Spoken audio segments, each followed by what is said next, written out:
네, 안녕하세요. 만나서 반갑습니다. LP투자연구소의 김용재 소장입니다. 자, 오늘이 2020년 3월 22일 일요일 저녁 시간입니다. 이제 이번 주 한 주도 장세가 끝났고 다음 주가 되면 또 새로운 장이 열리게 될 텐데, 자, 최근에 이제 코로나19로 인한 지수의 하락이 계속 지속됨으로써 이제 많은 투자자분들께서 현재 이 주식시장에 대한 불안감과 공포가 굉장히 클 거라고 생각을 하고, 여기에 관련된 내용을 좀 이야기를 하고자 제가 이제 영상을 좀 만들고 있습니다. 자, 일단은 보시게 되면, 자, 일단 주요 뉴스가 하나 있죠. 자, 저번 주 금요일이었어요. 시장이 이제 반등이 나오면서 코스피가 이제 7.44%로 상승이 이제 크게 좀 나왔는데, 물론 뭐 이게 그동안 하락폭에 비하면 뭐 조족지혈이죠. 굉장히 올라봤자 그렇게 크게 올라온 게 또 아닌 수치인데, 어찌됐건 지금 미국과 우리나라 간의 통화 스와프가 되었습니다. 그래서 통화 스와프 규모가 지금 600억 달러 규모인데, 이 규모가 언제냐면요, 이게 08년도 때를 한번 보세요. 월봉 차트로 놓고 보자 그런다면 08년도 때 세계 경제 금융 위기 왔었을 때 그때 지수 하락한 거 보이시죠? 자, 이때도 통화 스와프가 있었어요. 통화 스와프가 언제 있었냐면 2018년 10월 28일 날 있었습니다. 10월 28일 날. 10월 달이면 이제 여기 이 구간이죠. 이때 이제 차트를 좀 확대해 볼게요. 자, 이때예요, 이때. 2008년 10월 달. 자, 이때 통화 스와프가 나왔고, 그 뒤로 자리를 잡고 주식이 상승이 다시 나왔죠. 자, 이때 의미가 좀 크다고 보이는데, 통화 스와프라는 거는 말 그대로 미국의 달러하고 우리나라의 현금 자체를, 아니, 원화 자체를 1대1로 비율을 맞춰서 서로 바꾼 거죠. 현재 환율이나 이런 거 상관없이 그냥 바꾼 겁니다. 그래서 그게 이제 상승의 요인으로 이제 자리를 잡고 바닥의 요인으로 자리 잡고 상승이 나오기 시작을 했고, 이때 이제 보시게 되면 2100포인트 가까이 갔다가 금융위기 때 1000포인트 아래까지 거의 절반 이상이 깎여 나갔었어요. 근데 깎여 나가고 나서 통화 스와프 체결되고 그 뒤에 움직인 모습 보이게 되면, 차트를 좀 줄여보게 되면, 자, 결국 다시 상승 나왔죠. 전 저점 구간까지 가는데, 저점 찍고 나서 거의 한 1년 정도 안에 상승이 나오면서 자리를 잡았다는 겁니다. 자, 그래서 지금 이때의 규모가 통화 스와프가 300억 규모였었어요. 그리고 이번에 게 600억 규모, 두 번째로 이제 이때의 규모보다 두 배로 이제 커진 규모로 해서 진행이 된 건데, 자, 지금의 이 시장 자체를 우리가 여기가 저점이라고 속단하긴 이릅니다. 일러요. 물론 우리가 이제 차트를 분석을 하고 과거를 보는 이유는 과거에는 어떻기 때문에 현재 어떻게 진행이 될 것이다 라고 우리가 생각을 하고 이제 접근을 하기 위해서 보는 거지. 근데 어찌됐건 통화스와프가 나서 시장은 상승이 나왔고, 지금도 통화스와프 나오고 나서 다시 밑에서 바닥을 지금 꼬리를 만들고 있는데, 여기에서 바로 상승이 나오긴 아마 힘들 거라고 저는 보여집니다. 대신 이 정도 구간만 잘 지탱을 해주게 된다면 추가적인 상승은 다시 나오고, 저고점 2000선 넘는 2100선까지도 다시 나올 거라고 저는 생각을 하고는 있어요.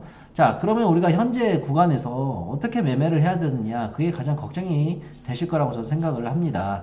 자, 근데 우리가 너무 공포에 질려 있지 않아도 된다는 거예요. 그러니까 이때 08년도 때와 지금하고는 좀 상황이 좀 많이 다른 게 있는데, 자, 첫 번째로 지금의 시장 자체는 인류가 금융시장을 만들고 나서부터 지금까지 단 한 번도 겪어보지 못한 사태입니다. 음? 경제 대공황, 금융 대위기, 이러한 것들은 돈에 관련된 이야기였었어요. 결국은 돈에 대한 뭐 채권이라든지 대출이라든지 금리라든지 이러한 부분들이 작용을 해서 폭락이 나온 거였었지, 지금의 구간처럼 질병에 의한 구간의 하락은 이번이 처음이라는 겁니다. 인류가. 지금의 위기가 뭐 금융위기라 그런다면 우리가 08년도 때 금융위기를 보면서 아, 저 때도 저랬었구나, 이때도 이렇게 했구나 라고 대충은 짐작을 할 수가 있는데, 이번 코로나 질병으로 인한 하락은 인류가 처음 겪어보는 구간이라는 거예요. 그래서 섣불리 저점을 우리가 확신할 수는 없다는 겁니다. 그리고 이게 이때는 1년간에 걸쳐서 주식을 뺐어요. 응? 1년간에 걸쳐서. 이때가 07년도 11월이었고요. 이때가 08년도 10월이거든요. 거의 1년간에 걸쳐서 하락이 나왔었고, 지금의 하락은 한 달, 두 달 만에 일어난 하락이라는 거죠. 하락의 깊이 자체가, 보시게 되면. 기간도 굉장히 여기는 1년간 걸렸던 기간에 비해서 이쪽은 굉장히 빠른 시간 내에 지금 하락이 나오고 있다는 거죠. 자, 그렇다면 우리가 현재 구간에서 너무 공포에 질려서 주식을 팔아야 되냐, 더 하락하는 거 아니냐라고 생각을 할 수가 있는데, 저는 제 의견은 좀 다릅니다. 자, 우리가 지수의 저점은 정확하게 어딘지 알아맞힐 수는 없지만, 우리가 이렇게 지금 비이성적인 상황, 비이성적인 시장에서 봤을 때, 이거를 여기에 맞춰서 대응을 하게 될 최고의 방법은 뭐냐면, 우리가 적정히 봐야 될 팩트만 놓고 매매를 하면 된다는 거예요. 그 팩트는 뭐냐? 이 주식의 가치가 이게 지금 적당한가? 이걸 놓고 보시라는 거예요. 자, 예를 들어서 삼성전자가 지금 만약에 2만원이라고 한다 그런다면 이거 지금 안 사겠습니까? 코로나에 걱정이 돼서 이거 더 떨어질 것 같은데 안 사실 거예요? 아니라는 거죠. 당장 내일이라도 사게 됩니다. 삼성전자가 2만원이라 그런다면. 그러면 그거 사는 이유는 뭡니까? 야, 아무리 지수가 많이 떨어져도 삼성전자가 2만원이면 너무 싼 거 아니야? 라는 생각으로 매수를 하는 거죠. 왜? 우리가 생각하는 삼성전자의 가치는 2만원보다 더 높을 거라고 생각을 하기 때문에. 마찬가지예요. 현재 구간에서 지수가 빠진다 그래서 우리가 이 지수를 빠질 때 종목에 대한 가치만을 보고 매매를 한다 그런다면 큰 혼란을 막을 수가 있다는 거죠. 지수의 저점은 못 맞춥니다. 이건 맞출 수가 없어요. 더군다나 현재처럼 질병에 의한 하락이 나오는 인류가 최초로 경험하는 금융시장인데 여기에서 하락을 마친다? 그래서 저점에서 정확하게 매수를 한다? 절대 마칠 수가 없습니다. 이 구간에서 여기가 저점이라고 생각을 하고 빠졌을 때 887포인트까지 빠졌는데 이 887이 정확하게 저점을 맞힌 사람이 있었을까요? 아니에요. 어느 정도 주가가 하락하고 시장이 비이성적인 상황이 되게 되면 내가 보고 있는 기업의 가치가 이건 너무 과다하게 빠졌는데 그러면 그 구간에서부터 분할 매수로 접근을 하면 된다는 겁니다.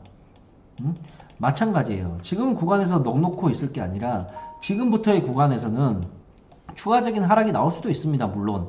그렇기 때문에 우리는 지수의 저점을 정확하게 알 수가 없기 때문에 반드시 분할 매수로 접근을 해야 되고 내 종목의 가치가 있는 실적 가치가 있는 종목들을 중심으로 분할 매수로 지금부터 접근을 해야 된다는 거죠. 그렇게 된다면 시장은 반드시 이러한 패턴으로 상승이 나올 겁니다. 이때의 상승은 이때의 하락은 쉽게 말하면 기업이 돈을 빌렸다가 돈을 못 갚았어요.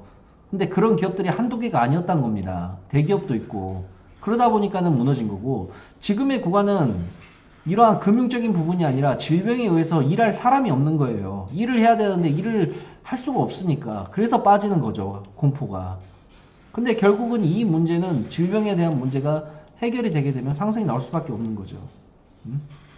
1800년대에 스페인 독감이 있었습니다. 인류 3분의 1이 죽었어요. 세계 인구의 3분의 1이. 1800년 되면 그때는 뭐 의약품이나 이런 게 지금보다 좋았을까요? 아니라는 거죠. 지금보다 더 안 좋았을 겁니다. 세계의 3분의 1이 죽었었어요. 그래도 세상은 잘 굴러갔습니다. 잘 굴러가고 병도 치료가 되고 완료가 됐어요. 지금 코로나19의 사망자 수가 전 세계적으로 2만 명 넘나요? 2만 명 안 될걸요? 미국에서 연간 미국 독감으로 사람이 죽는 사망자 수가 5만 명에서 10만 명입니다. 한번 내용 찾아보세요. 결국은 지금의 이 상황은 코로나가 불러온 공포의 극단 국면이고 이 구간 자체가 계속해서 이어지지는 않을 거라는 거죠. 결국은 상승으로 전환되고 다시 시장은 안정권으로 2천선으로 넘어가기 시작을 할 겁니다. 빠르면 올해 내로라도. 그러면 지금의 이 하락 구간은 오히려 우리한테 기회가 된다는 겁니다. 좋은 종목들을 싸게 살 수 있는 기회의 구간이라고 우리가 볼 수가 있는 거죠.